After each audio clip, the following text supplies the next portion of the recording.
남녀, 그죠? 남자와 여자, 노소, 어린 사람과 나이 든 사람 등등이 다 있는데 왜 결혼을 얘기하고 있냐 지금.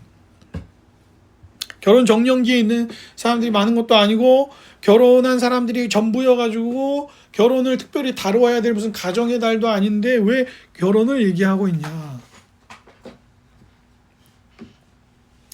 말씀드렸다시피 결혼을 통해서 가정이 시작되고 가정이 만들어지고 그것이 사회의 근간인데 또 성경은 이 결혼을 하나님이 직접 제정해 주셨다는데 아주 큰 의미를 두고 있습니다. 하나님 세상을 만드시고 다양한 것들을 우리에게 허락하셨지만 아담을 잠재우신 다음에 갈빗대 하나를 취하여 여자를 만드시고 그 여자를 여자라고 칭한 것도 아담이 칭한 겁니다. 이씨가 이샤를 말하고 그래서 서로 하나 되어 그러니까 하나님이 아담을 만드셨는데 기뻐하긴 하셨거든요. 근데 사람이 혼자 있는 것을 보기 좋지 않았다라고 하나님 말씀하십니다. 첫째 날, 둘째 날, 셋째 날 해달별 만들고 빛과 광명을 나누고 식물들을 만들고 하늘과 바다를 만들고 다 기뻐하셨는데 사람 만드는 것도 기뻐하셨죠? 자기 형상대로 만드셨으니까. 근데 하나님이 뭐라고 말씀하셨어요? 사람이 홀로 있는 것이 좋지 아니하다. 그래서 아담에게서 갈빗뼈 하나를 취하여 동일한 흙의 재료로 생기를 불어넣어 하와를 만드시고 둘이 하나를 이루어 가정되게 하시는 것을 하나님이 매우 기뻐하신 것이죠.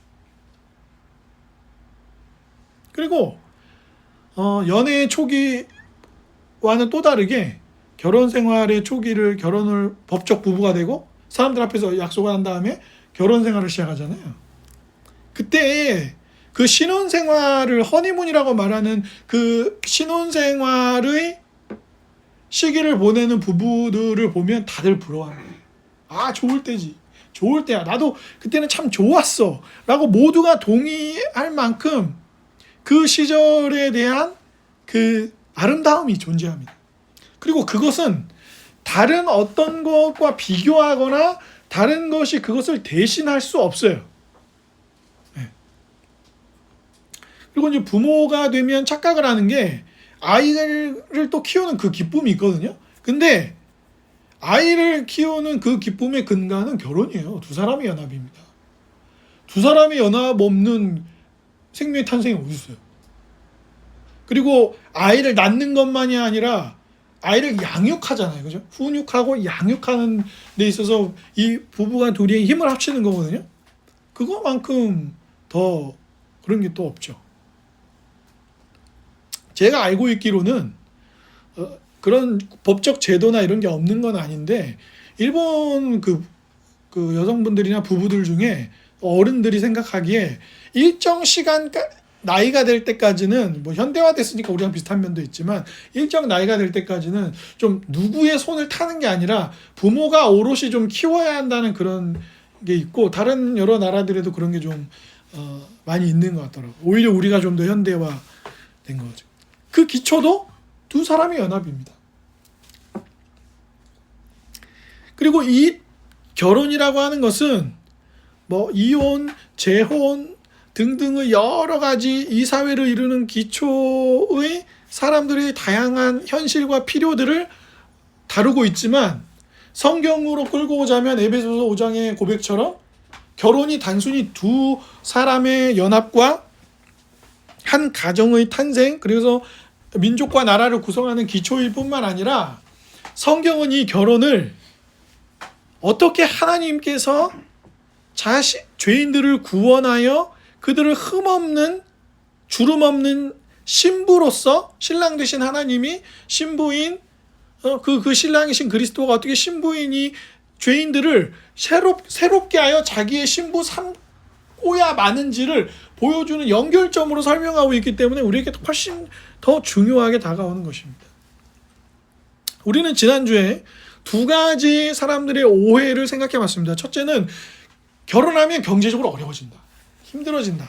라는 그것이 왜 오해였는지 좀 생각해 봤고 또 하나는 개인주의가 더 고착화되고 사람들에게 널리 이거 개인주의가 익숙해지면서 그 개인주의로 인한 결혼을 미루는 그런 것들, 또 문제들에 대해서 우리는 두 가지를 살펴보면서 결혼에 대한 얘기를 좀 복음적으로 대답할 수 있는 시간을 가졌습니다. 오늘도 좀 그 연속선상에 있는데요. 결혼을 생각하면 사람들이 마치 뭐라 하죠? 결혼은 미친 짓이야? 결혼은 무덤에 들어가는 거지라고 하면서 결혼을 마치 불행의 전초인 것처럼 생각하는 경우가 많아요. 불행의 시작. 내가 그때 결혼하지 않았더라면 과연 그럴까요? 실제적으로 참 이 결혼에 대한 설교를 사실 하기가 어렵습니다. 왜냐하면 우리나라 통계청이 제시하는 통계나 또 그 사회연구원이나 이런 공식 기관들이 있거든요. 제가 모든 걸 찾아본 건 아닌데 결혼에 관한 다양한 지표 조사, 양적, 질적 연구들이 잘 안 돼 있어요. 그래가지고 심지어 한 연구원 분께서는 결혼이라는 공식적인 결혼은 하지 않았지만 한국 성인들의 동거 실태, 결혼 안 했지만 함께 살고 있는 사실혼 관계에 있는, 법적으로 따지면 사실혼 관계에 있는 사람들의 숫자가 얼마나 되고 그 사람들이 어떻게 살고 있는지에 대한 조사가 전무예요.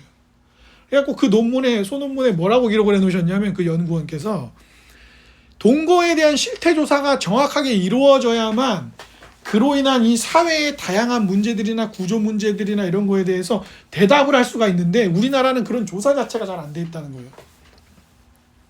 그래서 그 실태 조사가 너무 필요하다라고 소논문을 쓰셨어요. 그러니까 우리 거는 별로 없어요. 근데 남의 거 그러니까 가져와야 돼요. 그래서 미국의 예를 들자면 미국은 이런 조사가 좀 많이 잘 돼 있어요. 1960년대 그리고 여러 대학의 교수들이 이 관련 연구를 많이 합니다. 1960년대에 성인 중에 결혼한 사람들이 72%였어요.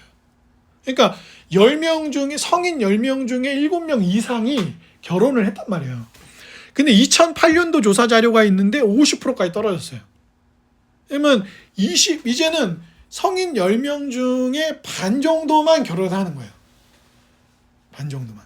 안 하는 사람이 훨씬 더 늘은 것이죠. 그리고 어떤 사람들의 딱 머리에 박힌 그 문화적 표현이 있냐면 싱글은 외롭게, 그런데 결혼하면 지겹게 평생 살아야 돼. 이 둘 중에 뭘 선택할 거야? 라고 사람들에게 요구되고 있다는 거죠. 싱글은 외로워. 근데 결혼하면 지겨워. 너에겐 이 두 가지 길이 있어? 너 어떻게 할래? 이렇게 사람들에게 요구되고 있다고 사람들이 문화적으로 받아들여요. 그리고 실제로 이혼을 많이 하고 이혼율이 예전에 비해서 올라온 것도 사실이에요. 물론 이혼하고 싶은데 옛날 어른들은 참고 살았을 수 있죠.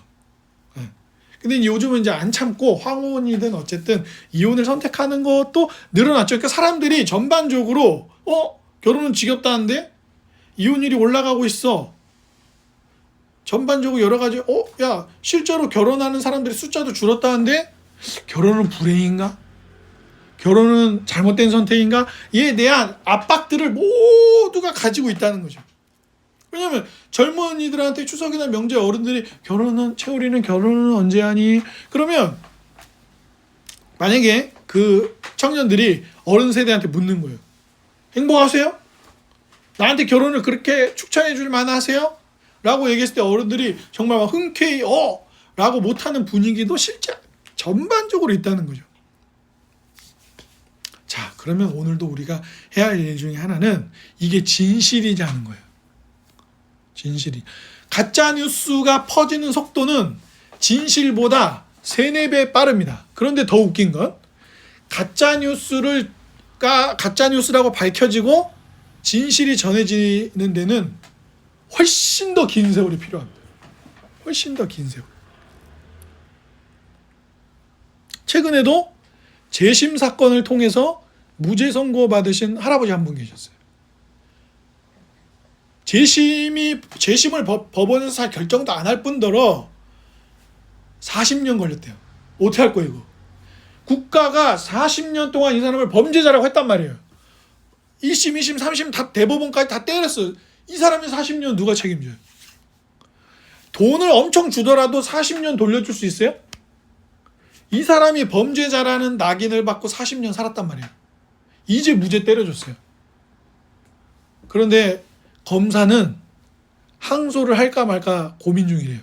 이 말이 되냐? 40년 지나서 겨우 무죄 선고 받았는데 자존심이 써가지고 우린 틀리지 않는데, 검사들은 틀리지 않는데, 우린 틀린 기소를 할 리가 없는데 이러고 있다고요, 검찰이.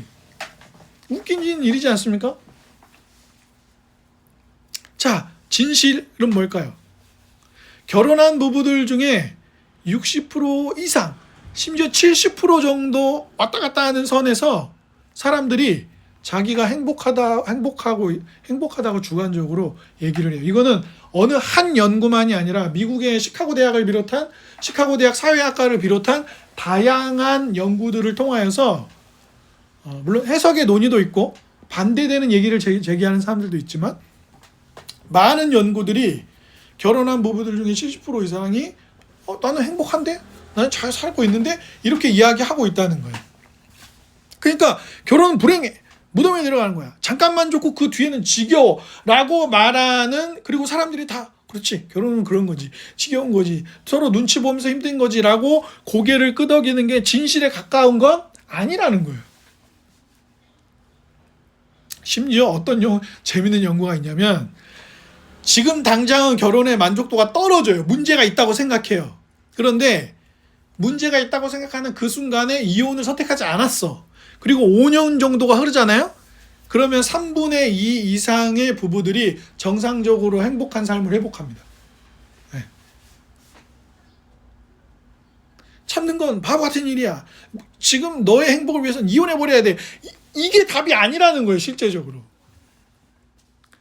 더 재밌는 연구 결과도 있습니다. 20년 이상 결혼을 지속해온 부부들을 보면 이혼했거나 아니면 정식으로 결혼 안 하고 동거 상태에 있는 사람들보다 생활의 만족도가 현저하게 높습니다. 동의를 안 하시는 표정들인데요. 아직 20년이 넘지 않아서 그러신 것 같습니다. 네. 실제로 그래요.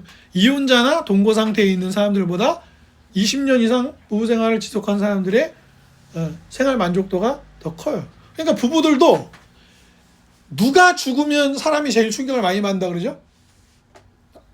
배우자. 자식보다 배우자야. 배우자가 사망하면 제일 많이 힘들어합니다. 왜 그럴까요? 왜? 지겹고 불행했을 텐데. 지겹고 불행했는데 그냥 더러운 정일 뿐이야. 이런 건가요? 아니요. 실제로 정신적으로 굉장히 타격을 많이 받고, 요즘 미디어가 잘 말하지 않는 진실 중에 하나는 무엇이냐면 이혼을 많이 하잖아요. 근데 이혼한 분들이 정신상담하는 케이스가 되게 많아요. 그리고 이혼 후에 정신적 피해를 호소하는 사람들이 굉장히 많습니다. 근데 이혼은 나름 최선을 다해서 너가 개인적으로 한 선택이야 라는 얘기는 미디어에 많이 나오지만 그 이후에 이혼한 사람들이 겪게 되는 타격에 대해서는 얘기를 잘 안 하잖아요. 그건 의도성이 있는 거죠. 그러니까 너의 개인의 행복을 위해서는 이혼해야 돼 라고 말하지만 이혼한 사람들이 겪게 되는 문제에 대해서는 잘 얘기 안 하죠. 그리고 이런 연구 결과는 잘 공개하지 않습니다. 특히 우리나라에서는 잘 얘기하고 있지 않은 것 같아요. 시카고 대학의 린다 웨이트라고 하는 사회학 교수가 있습니다. 이분이 한 글을 쓰면서 그 글에서 뭐라고 얘기했냐면, 지금 말씀 묵상하신 거 아니죠? 아니죠? 이분이 뭐라고 얘기하냐면 이혼이 주는 유익이 지나치게 홍보되는 감이 있다. 그러니까 미디어나 매스미디어를 통해서 계속 예능 프로그램이나 요즘 이혼 다루는 프로그램들이 많잖아요. 물론 그게 이혼을 해라라는 프로그램들은 아닌데 어렵고 힘든 상황이 있어요. 막 말도 안 되는 부부간의 일들이 많이 펼쳐져. 그러면 이혼을 해 라는 분위기가 훨씬 세다는 거예요, 우리 사회. 그런데 그러지 않고 5년 이상 보냈다거나 20년 이상 결혼 생활을 지속한 사람들의 거를 미디어에 노출되는 걸 많이 보셨어요? 못 보셨잖아요. 겨우 우리가 기억 속에 확 떠오르는 것 중에 하나는 니마 그 강을 건너지 마고 그 할아버지 할머니 얘기 정도예요. 그러면 그 할머니 할아버지는 살면서 힘든 일 없으셨겠어요?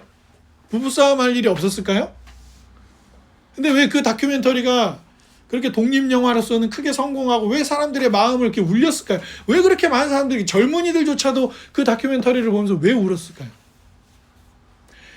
긴 시간을 보내며 서로를 깊이 알고 서로를 안타까이 여기고 서로를 긍휼히 여겨왔던 사람들의 그 시간은 아무도 쉽게 알 수 없는 거거든요.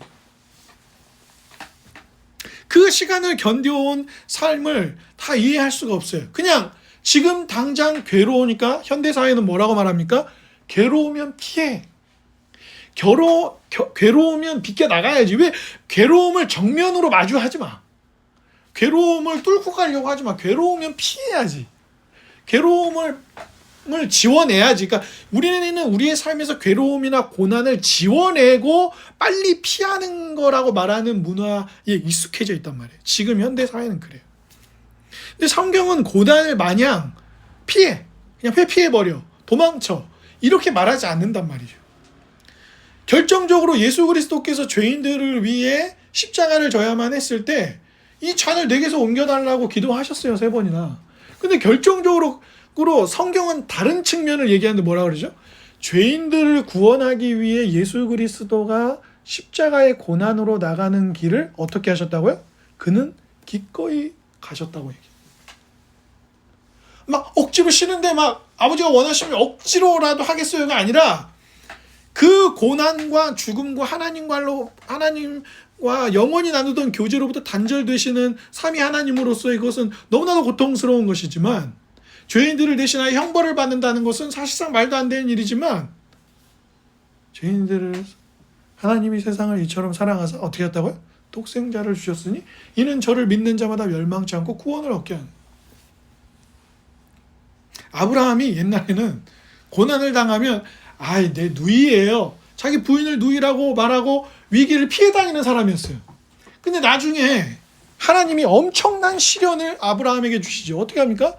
하나밖에 없는 내 진짜 아들, 독자 이삭을 제물로 바치라고 그럽니다. 그러면 아브라함이 예전 같았으면 어떻게 해야 되죠?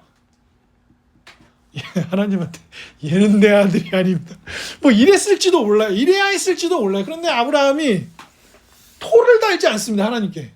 그리고 토를 달지 않고 도망을 가잖아요. 여러분, 도망간 사람 있잖아요. 누구예요? 요나 선지자는 도망가잖아요. 하나님이 요나 선지자에게, 요나야, 내가 긍휼히 여기는 애들이 있어. 구원하고 싶으니까 니누에로 가. 그러니까 어디로 갔어요? 배 타고. 반대 방향인 다시스로 갑니다. 배짱이 있는 선지자예요, 요나 선지자는. 그러면서 뚜벅뚜벅, 그리고 알아, 자기가 잘못했다는 걸. 그래가지고 배에 풍랑이 막 이래가지고 이제 배가 흔들리니까 막 물건을 내다버리고 막 이러면서 사람들이 뭐라 하죠? 야, 너희들이 믿는 신한테 다 기도를 해라. 도대체 어떤 놈이냐? 어떤 놈이 우리 배에 타가지고 신을 노엽게 해가지고 우리가 이렇게 됐어. 근데 자고 있는 놈이 하나 있네. 깨워요. 선장이 그러면서 그래. 네가 제정신이야 지금? 지금 풍랑이 우리 다 죽게 생겼는데 너는 이 지금 자고 있어. 너 뭔 짓 했어? 요나 선지자가 말을 하죠. 나 때문이요. 내가 하나님의 뜻을 어기고 내가 지금 반대 방향으로 가가지고 나 때문에 이렇게 됐어. 이렇게 오히려 요나를 바다에 던지고 나니 어떻게 되죠? 잠잠해지고서 그 사람들은 살아요. 그 사람들은 어떻게 생각했겠어요? 쟤 때문이었구나. 쟤 때문이었어. 그리고 큰 물고기, 고래 아니에요? 큰 물고기 뱃속에 들어가서 3일을 보내고, 근데 나중에 보면 요나는 나와서 니느웨에 갔는데 복음 전할 때도 어떻게 해? 예수 믿어요. 예수 믿어요. 소극적으로 전하는데 사람들이 회개를 해. 근데 그게 또 화가 나요. 왜? 적국의 수도였단 말이에요, 니느웨가. 이스라엘을 아주 고달프게 강하게 괴롭혔던 적국의 수도에 가서 대충 전했는데 사람들이 예수입니다. 그래가지고 이제 그늘막을 풀로 막 이렇게 만들어줬는데 햇빛 가려주니까 좋다 했다가 이거 확 말라버리죠. 그러니까 요나가 막 짜증 부리잖아요. 야, 너는 그 식물 하나 가지고도 안타까워하는데 이 수많은 내가 만든 이 생명들을 내가 그럼 버려야 되겠냐? 그래서 요나가 거기서 이제 깨닫잖아요. 내가 사실은 하나님보다 민족의 투쟁 이런 데 더 관심이 많고 복수하려는 사람이었구나를 깨닫는 거죠.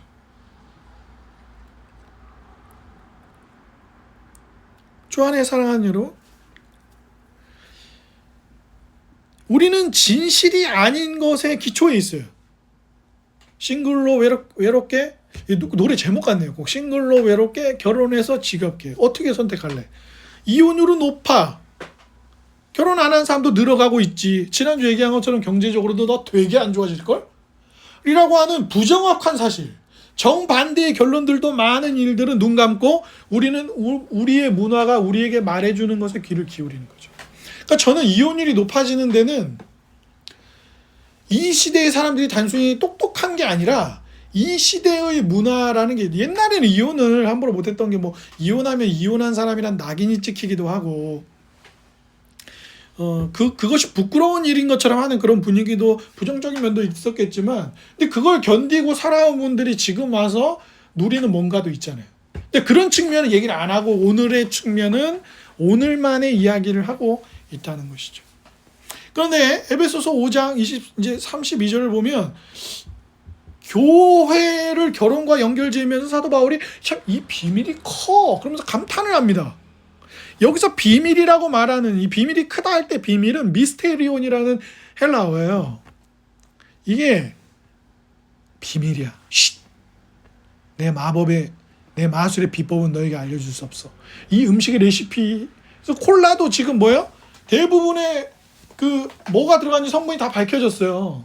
근데 아주 미세한 뭐가 하나를 모른다. 그래서 코카콜라랑 펩시가 맛이 다르잖아요. 그리고 그러니까 코카콜라를 따라한 콜라들이 많잖아요. 근데 코카콜라 맛은 안 난단 말이에요. 그게 아주 미세한 차이래요. 근데 그건 아직도 아무에게도 공개가 안 돼 있어요.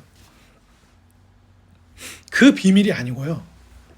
여기서 말하는 미스테리온 비밀은, 잘 들으셔야 돼요. 하나님께서 성령님을 통해서 드러내시는 우리의 예상을 뛰어넘는 진리예요. 즉 복음에 담겨있는 구원의 목적, 잘 들으셔야 돼요. 복음에 담겨있는 구원의 목적을 표현하는 단어가 미스테리온이에요. 비밀. 사도 바울은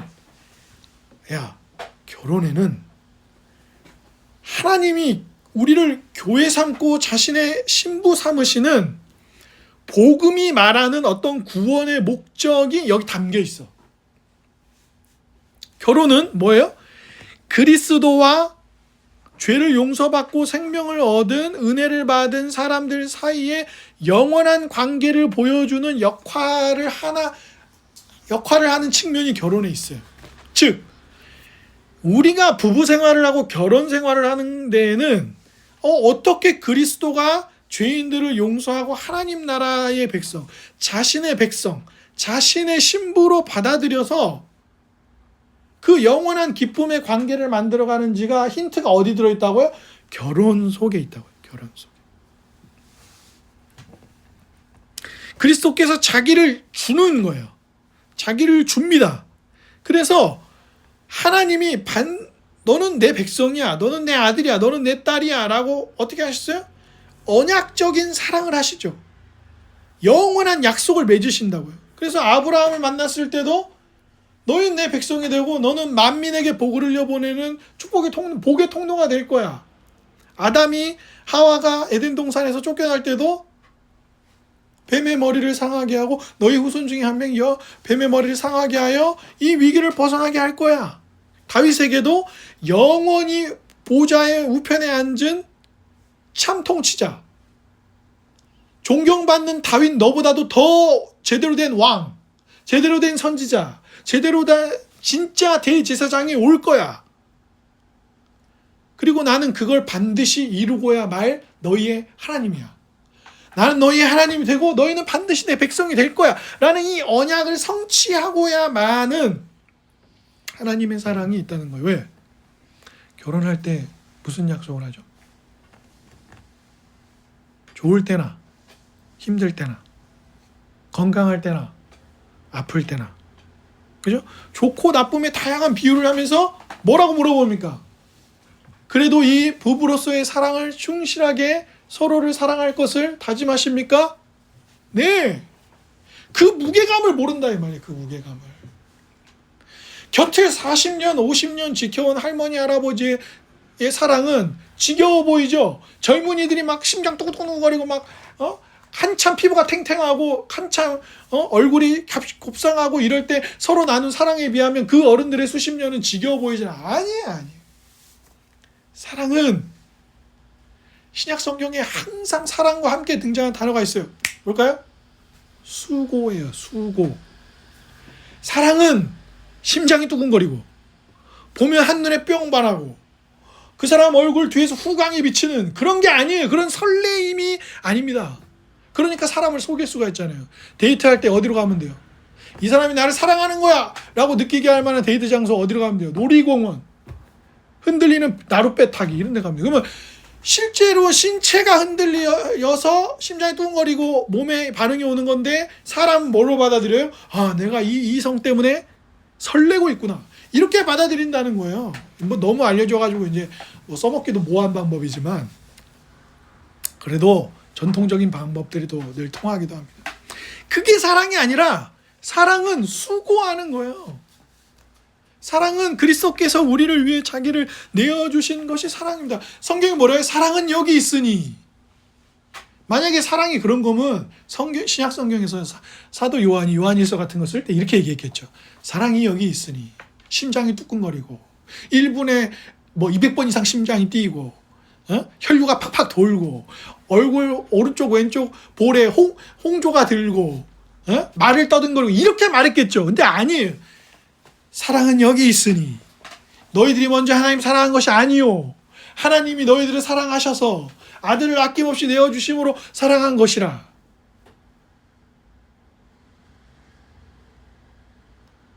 하나님께서 우리를 사랑하심으로 독생자를 내어주셔서 멸망하지 않도록 하셨다. 믿는 자는 누구나 그분의 자녀가 되게 하셨다. 그게 사랑이에요. 근데 우리는 여전히 어디에 있어요? 심장이 두근거리는 멋진 외모. 그러니까 남자들이 어떤 그런 포르노물 같은 것들을 통해서 사람을 성적 도구화해서 만족을 얻으려고 하는 게 문제라면 여성들이 로맨스 드라마나 뭐 아이돌이나 이런 사람들을 보면서 대리 만족을 얻으려는 건 달라 보이죠. 동일한 거예요. 성경은 그것을 동일한 것으로 보는 거예요. 그래서 거기에 무슨 수고가 필요해요. 포르노물을 보면서 만족하거나 아니면은 유명한 아이돌이나 남자 배우가 로맨스를 펼쳐주는 걸 이렇게 드라마로 보는 게 뭐 거기에 엄청난 수고가 필요합니까? 그 배우가 우리 집에 와가지고 양말 뒤집어서 세탁기 옆에 던져놓나요?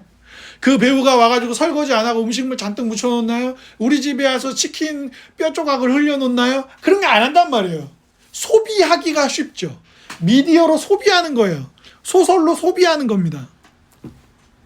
그런데 구주께서는 하나님이신 그분이 사람이 되셨어요. 그래서 언약적인 성취를 하시죠. 우리가 사랑하는 데 있어서 가장 큰 걸림돌은 뭐예요? 자기 중심적이라는 거예요. 죄는 우리에게 뭘 가져오냐? 이기심을 가져와요.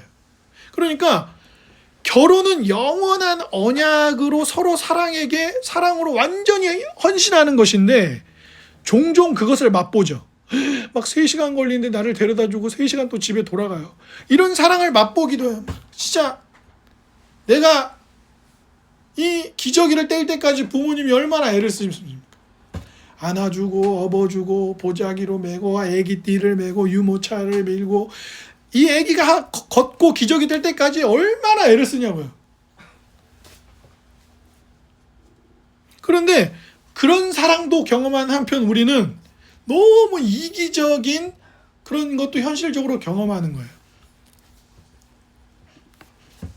근데 처음에 하나님이 하와를 아담에게 주셨을 때 아담이 뭐라 했다고요? 노래를 부르니까 우리 성경에 최근 번역본들은 약간 그렇게 한 게 돼 있는데 영어 성경 한번 보시면 단락을 다르게 만들어 놨어요. 그 구절만. 왜 그렇게 할게요? 그게 운문이에요. 시로 돼 있습니다. 실제로. 히브리어 성경에 내 뼈 중에 뼈, 살 중에 살이라고 말하는 아담의 이야기가 시로 돼 있어요. 네. 그러니까 사실 아담은 노래를 부른 거예요. 내 뼈 중에 뼈요, 살 중에 살이라 하면서 엄청 기뻐한 거예요. 서로를 기뻐하죠. 그래서 하나 되는 걸 하나님은 너무 기뻐하셨어요. 그리고 뭐라 그랬어요? 아내는 남편에게 복종하고 남편은 주께서 교회를 사랑하신 것처럼 하라 그랬어요. 강력하게 서로가 서로에게 자기를 내어주고 사랑하도록 요구하죠. 그런데 우리가 겪는 현실은 남편이 나 라면이 하나 너무 먹고 싶어. 라면 먹어야지. 라면 끓여 먹을 때 제일 싫은 게 뭐예요? 형제, 자매들, 친구들 사이에서. 안 먹는다고 했어요, 분명히. 안 먹는다고 했는데 끓여놓고 냄새가 펄펄 나고 안 주면 한 젓가락만 얘기하면서 반을 먹어버린단 말이에요. 이게 관계를 깨는 가장 치명적인. 그래서 저비용 항공사들이 노리는 게 뭐예요? 누군가가 라면 하나를 말도 안 되는 5,000원이라는 금액에 공중에서, 공중 상공에서 먹으면 그 냄새가 싹 퍼지면서 사람들이 참고 있다가 저도요 여기저기 주문이 들어온다는 거 아니에요. 그 정도도 못한단 말이에요. 그 한 입 주면 어때요? 반 주면 어떠냐고요. 근데 그게 너무 고통스러운 거야. 우리는 안 먹는다고 했잖아. 한 젓가락도 안 먹는다고 했잖아. 내가 끓이기 전에 물어봤잖아. 같이 먹을 거냐고 여러 번 물어봤는데 그때 분명히 안 먹는다고 했는데 한 젓가락이 반이 되고 그러다가 국물까지 마시고 있는 모습을 보면 뒤통수를 한 대 때리고 싶죠. 단적인 예로 그렇단 말이에요. 그런데 하나님은 결혼을 설계하시면서 이 결혼이 야 너네 둘이 행복하게 살아 끝이 아니라 야 우리가 이렇게 서로를 알아가고 서로를 위해서 자기를 희생해도 참 기쁘네, 좋네, 즐겁네. 근데 이 즐거움이 어디로부터 오는 거냐면 하나님이 우리를 자기 백성 삼으시는 그 기초로부터 우리가 결혼을 통해서 누리는 기쁨이 오는 거예요.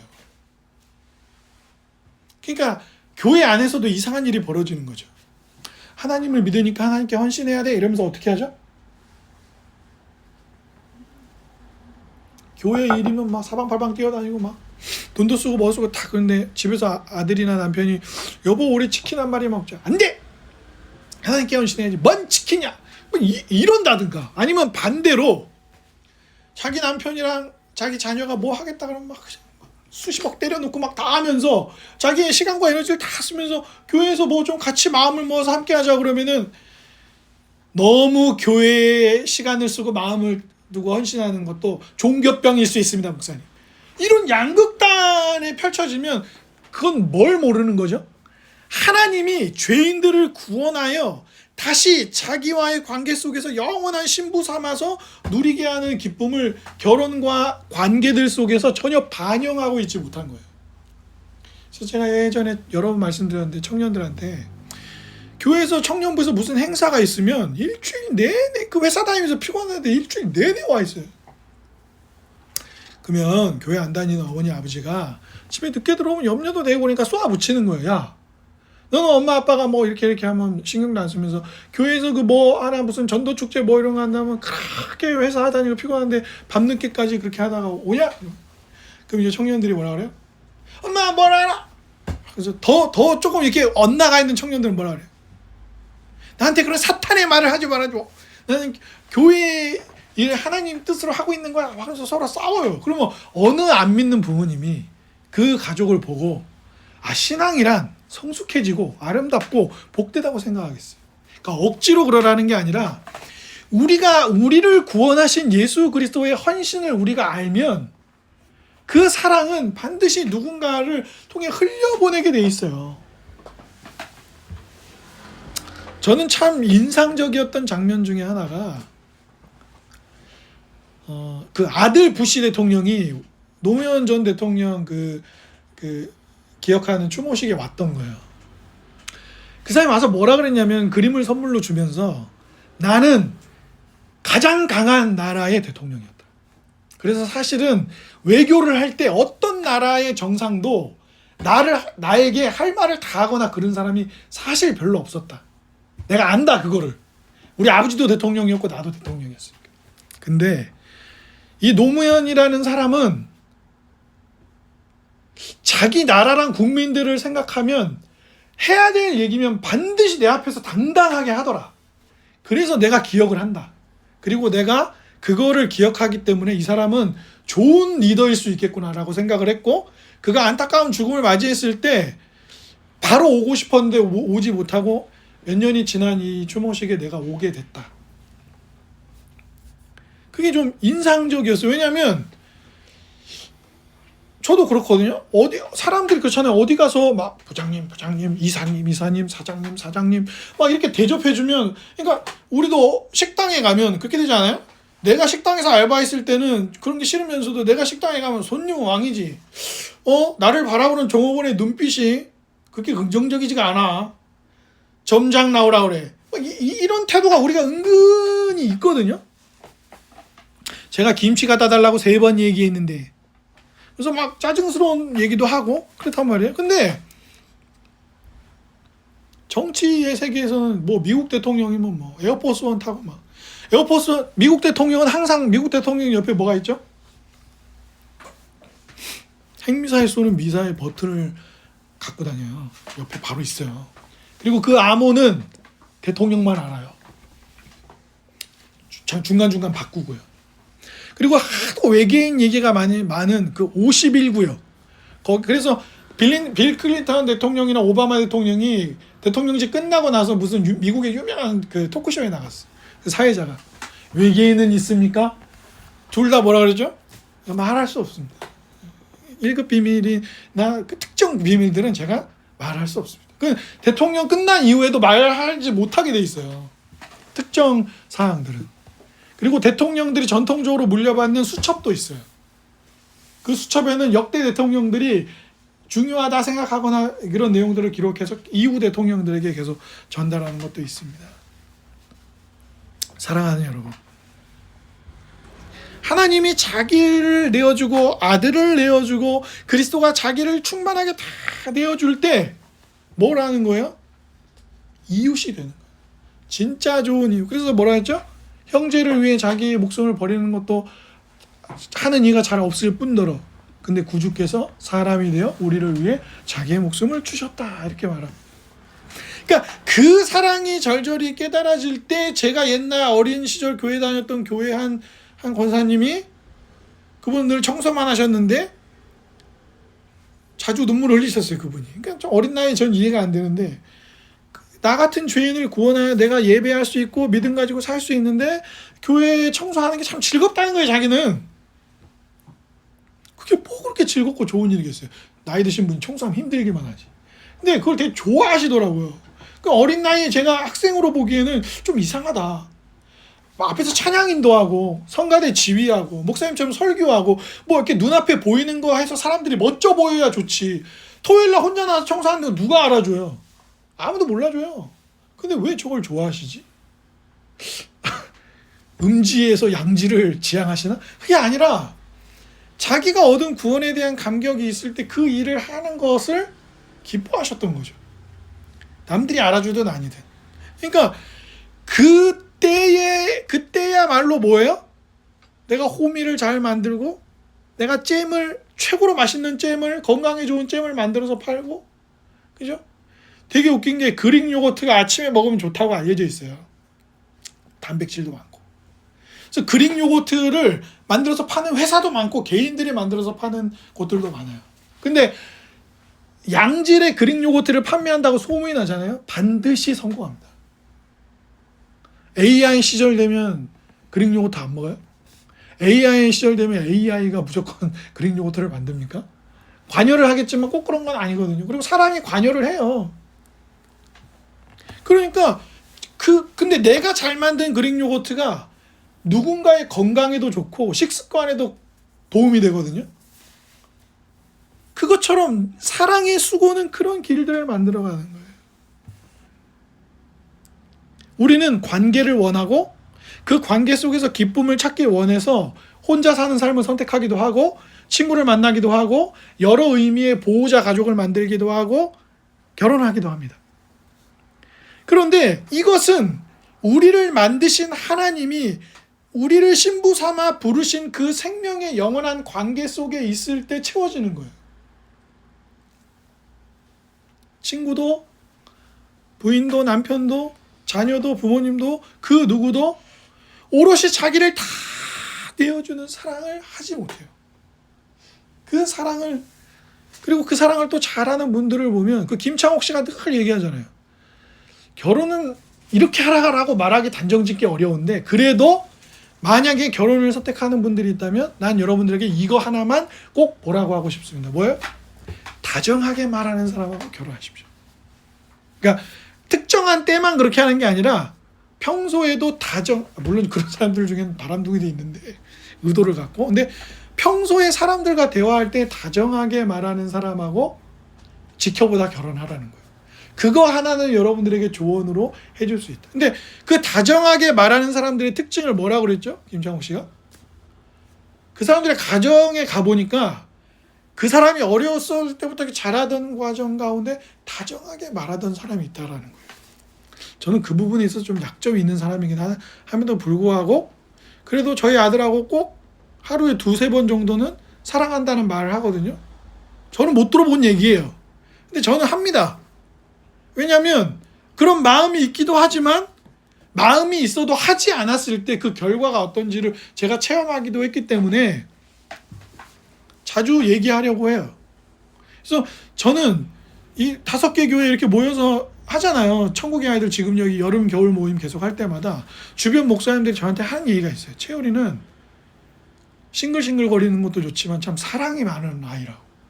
그거를 칭찬을 되게 많이 하세요. 특히 우리 조선영 목사님은 나단이랑 조선영 목사님하고 저하고 채율이가 둘 다 동갑이잖아요. 아버지들끼리 동갑이고 아들들끼리 동갑이거든요.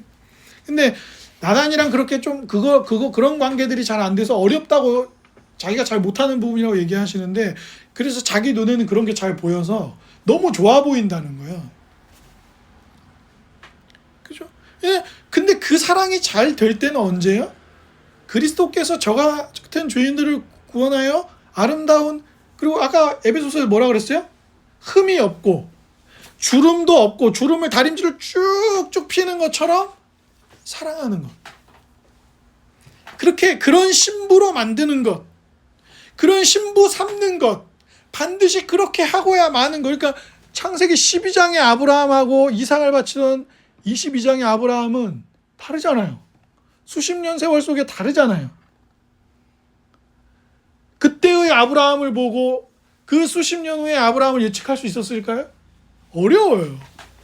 그런데 하나님은 그렇게 만들어 가신다. 그렇게 빚어 가십니다. 20대의 저를 생각하면, 제가 만약에 저의 20대를 만나서 저희 교회의 형제로 제가 양육하고 있는 목사다. 굉장히 힘들었을 것 같고 많이 때렸을 것 같아요. 제 20대를 생각하면 손발이 오그라드는 게 아니라 너무 창피한 일이 많아요. 부끄러운 일이 너무 많고. 제가 목사였으면 많이 때렸을지도 모르겠어요. 옛날 같았으면 진짜. 야, 정신 차려라 병들야 이러면서. 그죠? 물론 위로하고 권면도 했겠지만요. 사랑하는 여러분. 문화가 우리에게 말해주고 압박하는 일부의 사실, 그것도 진실에 기초하지 않은 일부의 사실에 압박을 받아서 우리 또한 우리 주변 사람들에게 결혼 별거 없어. 결혼은 불행한 거야. 싱글로 외롭거나 결혼하여 지겹거나인데 초기 몇 년만 좋고 그 뒤에는 지겨워 라고 우리 자신조차도 결혼을 그렇게 말하고 있지는 않습니까? 그리고 결혼을 단순히 한 남자와 한 여자의 그런 사랑의 관계, 두근거리는 관계 혹은 성적인 연합 이런 것만으로 얘기하고 있지 않습니까? 그러지 않고 우리를 흠없는 신부 삼으시는 하나님의 손길을 여러분 알고 계십니까? 자기를 다 주고 생명까지 주면서까지 우리를 자기 신부 삼고야 마는 그분의 그 신실하신 사랑을 보고 계십니까? 우리가 우리의 삶에 문제가 생겼을 때 제일 먼저 아프게 일어나는 일이 뭐죠? 외로워진다는 거예요. 사람들이 다 떠납니다. 긴 병에 효자 없다 이런 말 있죠. 매에는 장사 없다. 외로워져요. 사람이 고독해지고 다 떠납니다. 그런데 우리 주님은 하늘로 올라가시면서 성령을 보내주겠다고 약속하셨고 뭐라고 하셨죠? 세상 끝날까지 너희와 항상 함께 있겠다는 거예요. 20대의 아주 힘든 시절에 그냥 차라리 삶이 멈췄으면 좋겠네 싶었을 때, 나중에 시간이 지났을 때, 말씀이 좀 더 깨달아졌을 때 주님은 저에게 뭐라고 말씀하시냐면, 내가 그때 거기 같이 있었잖아. 네가 절망했을 때 거기 나 있었어. 그리고 여기까지 널 데리고 왔지. 앞으로도 그럴 거야. 세상 끝나는 날까지만 아니, 세상 끝나고 난 다음에 새하늘과 새 땅이 열리는 그때까지도 너 굉장히 고독하지? 나는 너를 절대 떠나지 않아. 왜요? 자기의 생명을 다 주고 자기의 살을 다 찢어내고 자기의 피를 다 흘려서 언약을 성취하셨잖아요. 이 언약은 결코 취소되지 않는 언약이에요. 그것이 은혜의 언약이에요. 그것이 헤세드의 사랑입니다. 그것이 하나님의 신실하고 인자하신 사랑입니다. 그것을 뭐를 통해 경험한다고요? 결혼을 통해서 경험하고, 그리고 교회 공동체로 불러주신 이 안에서 경험하게 하시는 거예요. 왜 나를 끝까지 놓지 않으십니까? 왜 나를 포기하지 않으십니까? 왜 나를 버리지 않으시나요? 하나님이시니까요. 아버지 아니고 어머니 아니고 친구 아니고 형제 자매 아니고 남매 아니고 반드시 우리를 흠없고 주름 없는 신부로 만드시고야만은 우리의 아버지 하나님이시기 때문입니다.